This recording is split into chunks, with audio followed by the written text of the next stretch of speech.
What's the word, folks? I'm gonna be making a video today about my favorite gyms in the UFC, or what I think are the best gyms in the UFC.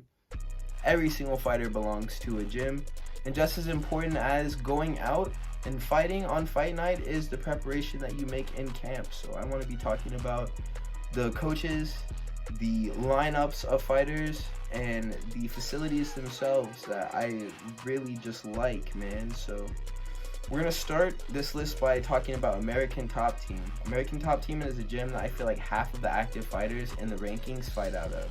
And they have some real heavy hitters, but mainly just mid-ranking fodder like Grant Dawson, Edson Barbosa, and Rodrigo Nascimento. They do randomly produce goats though, like Pantoja, DP, and Movsar Evloev. And like, you already know a fighter is fighting out of American Top Team whenever it shows that like they're in Coconut Creek, Florida. You already know that they're like with this gym, and that they'll probably be a passable fighter most of the time. So whenever I see that a fighter is fighting out of American Top Team, I just automatically assume that they're fighting at a certain skill level, but not exceeding a very high one. I'm usually correct about this. I feel like a good benchmark for the type of fighter that this gym produces is like Damir Ismagulov, a solid grappler with decent striking and an okay chin, but doesn't have much of a personality and will fight hard every time. So this gym is just full of bot NPCs, you know. Bot Nickel is literally a member of this gym. So these are the most archetypal MMA fighters ever who train at this gym. So like nothing exceptional most of the time, but very passable, like I said earlier. We're going to move on to the next gym, and this is going to be Kill Cliff MMA, formerly known as Sanford MMA. And this is a gym with more of a variety of different fighters that are greater distances, like between like the peaks and valleys of how good they are, you know. The talent of these combatants, it's much more skewed than ATT, where they're around like here. There's definitely guys who are like at the bottom and dudes who are like very good at this gym. So we have some real killers, like I'm not sure if Ian Gary is still here, but he was training here. Shavkat was here. Impa Kasanganay was here. Usman might have been here. Michael Chandler was here. Gilbert Burns too. And then they also have some solid rank fighters who just exist in the top 15s of their divisions as mainstays too. Gerald Mearshart is training at Kill Cliff MMA. Gregory Rodriguez, Vicente Luque, Jared Gordon, these guys are all here. Usman used to train out of here whenever it was called Sanford MMA. So did Shavkat. I think that Ian Gary left, and then Shavkat remains here.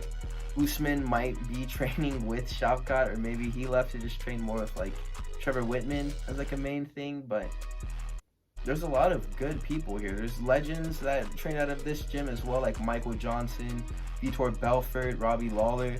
I really only mentioned this gym because of the legendary footage of Usman training with Michael Chandler and Michael Johnson as well. They have like crazy wars together, Usman and Michael Johnson. And then Michael Chandler had that insane scrambling like wrestling session there. So very cool gym, lots of history, lots of great fighters.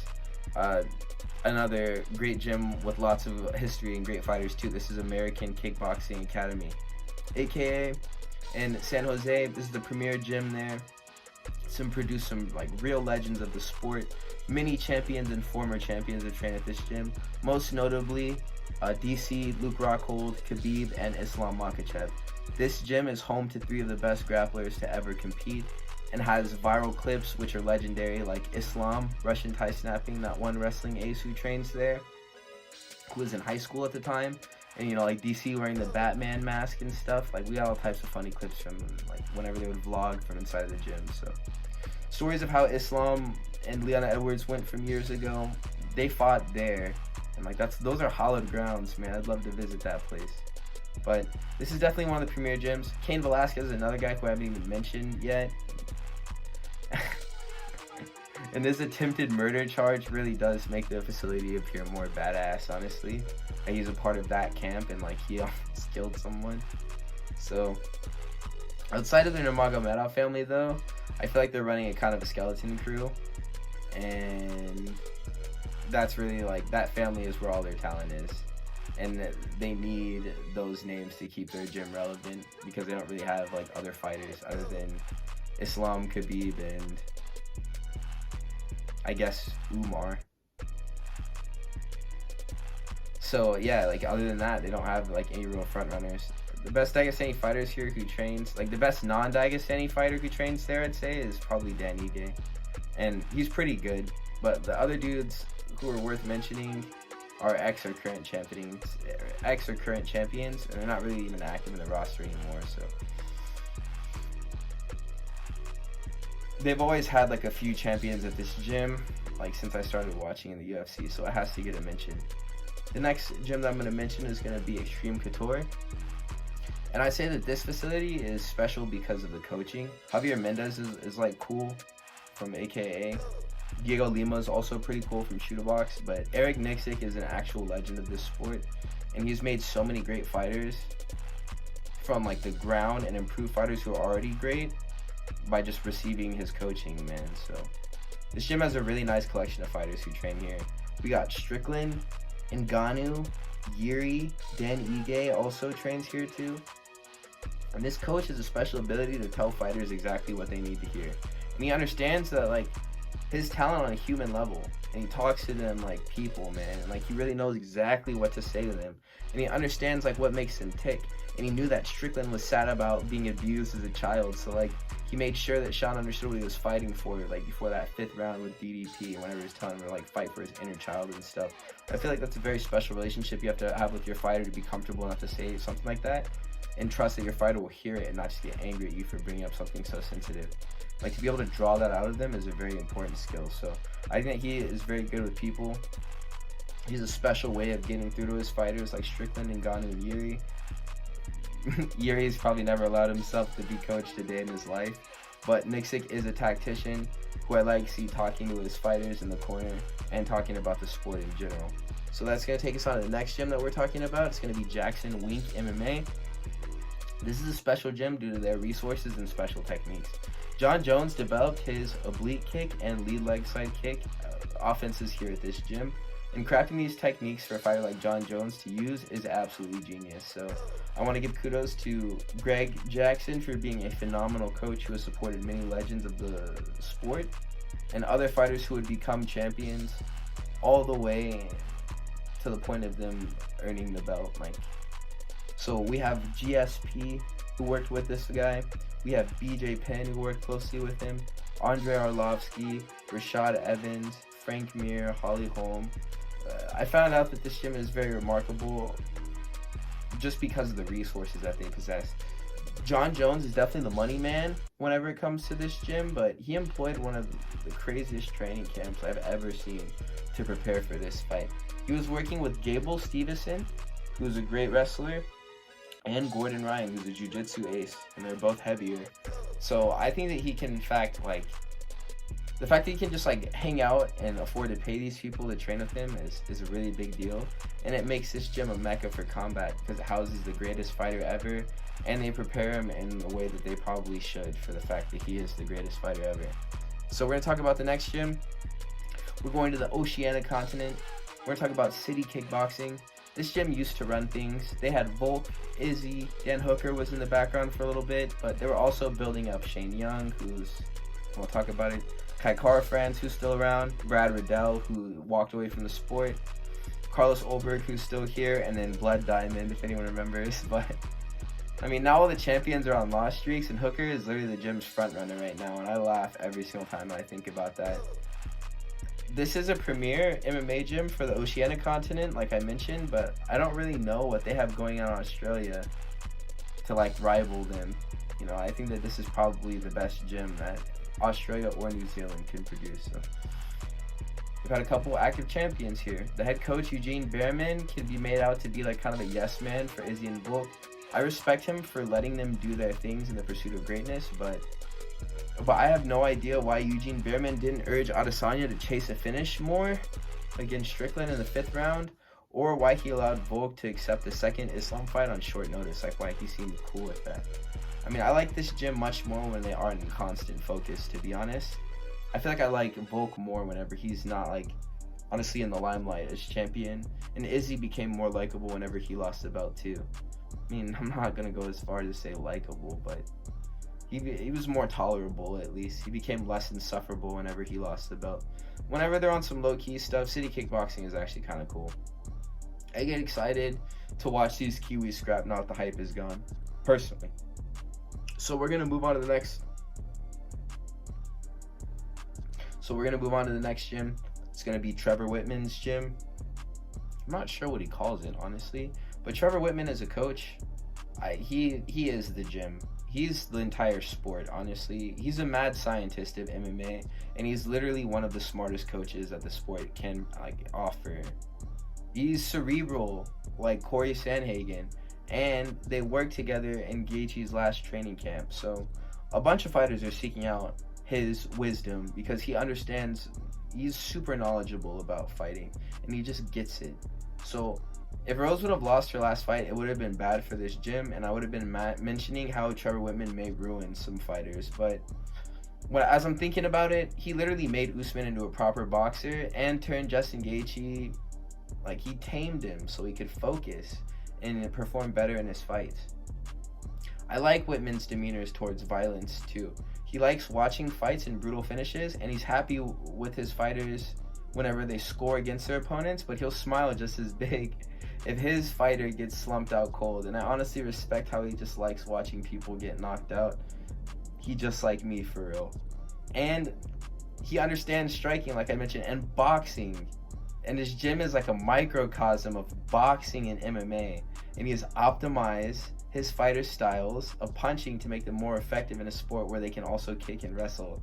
But they just have hands now. If you go and train with Trevor Whitman, you're about to get some crazy hands. So that's positively something that is worth mentioning. He's definitely worth mentioning.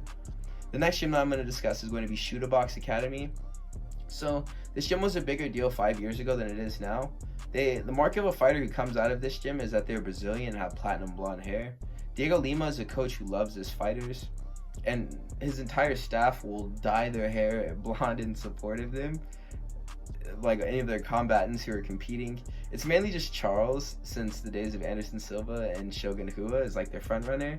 But yeah, I'm not gonna lie, these dudes are really just a gaggle of nobodies. Other than Charles, this company will put forth a fighter like Daniel Lacerda, Elvis Brenner, or just one of these guys, Felipe dos Santos, and they're all going to be reminiscent of Charles Oliveira, but only have his heart and none of his complete skills. So this one thing I will say is that this gym trains very hard, and Charles will be preparing for a fight in camp and randomly post sparring footage from this academy of him throwing bombs in the phone booth with a fighter who is a little bit smaller than he is. And it's never anyone identifiable either, just some blonde guy. Because for as many people train at this gym, they have no real depth as far as do you know this guy? Most of the time it's no. All you know is that they come from Chutebox. The gym is more well known than the fighters per capita, which I feel like is not a good thing. So Ian Gary allegedly spent some time here in preparation for his fight with MVP, which is cool. But I mean, what good it did for him against MVP, bro. He was shooting for his life. But I feel like this gym is pretty low profile and unknown in 2024. If you're just now getting in MMA, you may inquire about the blonde hair, or if you're a Charles Oliveira fan, but you may forego learning about this gym as one of the first things that you understand about who trains who in the UFC. We're going to move on to the next Brazilian gym. This is going to be the Brazilian gym right now. The Fighting Nerds, these guys are on top, man. The Brazilians are all McGregor hybrids. These guys are all McGregor hybrids, and they're super able, and they win impressively whenever they fight. Their trademark is a pair of lensless movie theater glasses with tape in the center. My first encounter with this gym, outside of chatter I've heard about who they were leading up to this fight, was the featherweight Gene Silva making his debut in the octagon. And then his interview after his fight, he got a brutal KO, and then he got on the mic. Bisping started trying to interview him, and he just started barking like a feral animal, and he didn't stop barking. And he was wearing the nerd glasses the whole time. It was 20 whole uninterrupted seconds of Bisping just holding the mic in front of this dude's face and him just barking like a dog into the mic. It was so funny, dude. So Huffy, this is another guy. He's a special McGregor hybrid with a crazy skill set. He couldn't finish James Lontop because that guy has a freaky chin on him, but that guy is special. Huffy is definitely someone to keep eyes on. Prates is the cig-smoking Muay Thai man who brutally knocks people out, and he's having a superstar run at 170 himself. Kyle Braulio is one of the best contenders that can be extracted at 185. These fighters all have insane straight punches. I don't know if they all came to the gym with good crosses, and like this punch is just like something that each of them have as their best weapons coincidentally, or if it was trained. But I honestly, they're all so good, I couldn't tell you which one is the first to lose out of all of them. If I could guess, I would say maybe Hoofy, but no, he just started out. I feel like Hoofy might be the worst out of all of them, but that doesn't mean he's gonna lose first. Kyle Braulio may get a fight next that he doesn't win, but I don't know. They're all super good. I want to see how far each of them go. We're going to talk about the next gym. This one is going to be special to me because I train here. This is Icon MMA. It houses premier MMA athletes such as Bobby Green, Andre Ewell, Jamal Emmers, and Tony Cortez, man. These fighters are all so technically good and work very hard in training, especially before a fight whenever they have it scheduled. I get to sit in on them training sometimes. I've watched Bobby Green spar. It's really a thing of beauty. I've watched Tony Cortez spar. It's a thing of beauty. Bobby Green's hood style is taught here, man. All the combatants are very technically good, and they aren't ever down to get rolled because that's just not the type of fighters that like the gym like brings up, man. So it's so cool, man. I was at the gym this one time and Bobby was giving advice to one of the fighters. Like, he was shelling up whenever he was getting hit. He was like, don't shell up. He was like, hit back. We don't turn and run, we're gangsters. And after this, the kid just planted and had like a really good rest of the round. He was just sitting down all of his shots. I learned how to fight here, so I'll always say good things about this location and the fighters who like I learned how to like fish from, you know. So Tony Cortez is a regional prospect who's going to be in the UFC soon. He's very good at fighting and he represents this gym well. So keep an eye out for him and keep an eye out for Icon MMA. I'm excited for Bobby Green's next scheduled bout. So we're going to cap this one off with Tristar MMA. This is going to be the crown jewel of Canadian MMA. It's not Mike Malott, it's this gym. This is the gym that the GOAT Kevin Lee fights out of. So this is a gym that I always tip my hat to, just because for us, the hobby is the head coach here, and he worked really hard with GSP to make him the fighter that he became. His style of coaching may be a little bit outdated, but I like hearing Faraz talk about fighting like he does on YouTube, and he does do YouTube stuff too, so you should go check him out. He has really good takes, and he does breakdowns and like live streams, I think. He's a really good like personality in the sport. He has a great understanding of striking and grappling, and he can give people with raw talent the ability to become champion level fighters, which is cool. And it's also pretty nice because he's done wonders for his little brother Ayman. I watched him turn from a guy getting spinning back fist KO'd to a dude who hustled through the rankings and just beat up Pedro Munoz, who at one point had a good fight with Sean O'Malley some time ago, which is it's a pretty big deal. So kudos to Faraz. He's truly one of the greatest minds in the sport. And that's going to be my list, fellas. Thank you for making it to this point in the video. If you could do me a favor, please like, comment, and subscribe. I appreciate you guys checking out my content, and I will catch you in the next video. Please have a nice day.